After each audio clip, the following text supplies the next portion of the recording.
Welcome to our channel. Today we how to authenticate with Microsoft Azure Portal using MFA and app registrations, full guide step by step clearly.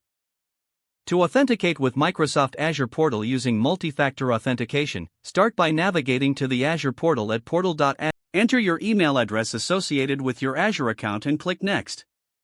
Input your password and click. Follow the on-screen instructions to configure your preferred method for MFA, such as Microsoft Authenticator app, SMS, or phone call.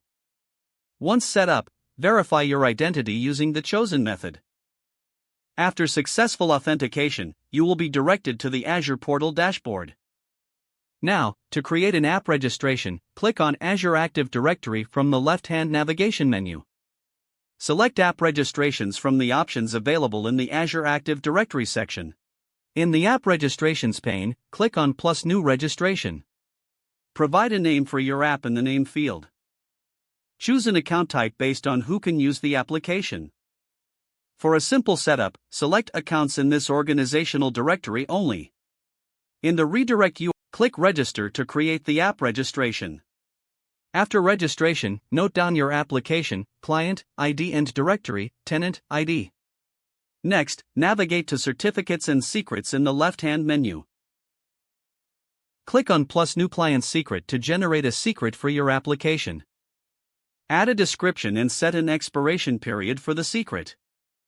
After saving, make sure to copy the secret value immediately, as it will not be shown again. Now, navigate to API Permissions in the left-hand menu. Click on plus Add a permission to assign permissions for your app. Choose the relevant APIs your app will need access to. Follow the prompts to grant the necessary permissions. After permissions are granted, navigate back to Overview to review your app details.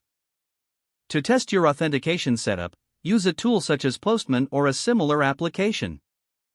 Input your app registration details along with the client's secret and tenant ID. Test the authentication flow you have set up. If you encounter issues, review the registration and permission settings accordingly. Your Azure app is now configured with multi-factor authentication and is ready for use. If the page does not load, refresh the browser or try again in a private or incognito window. Make sure you are using the correct email address, then retype it carefully to avoid small typos. If your password is not accepted, use the reset option and create a new strong password you can remember. Don't forget to like this video and subscribe to our channel for more step-by-step tech guides.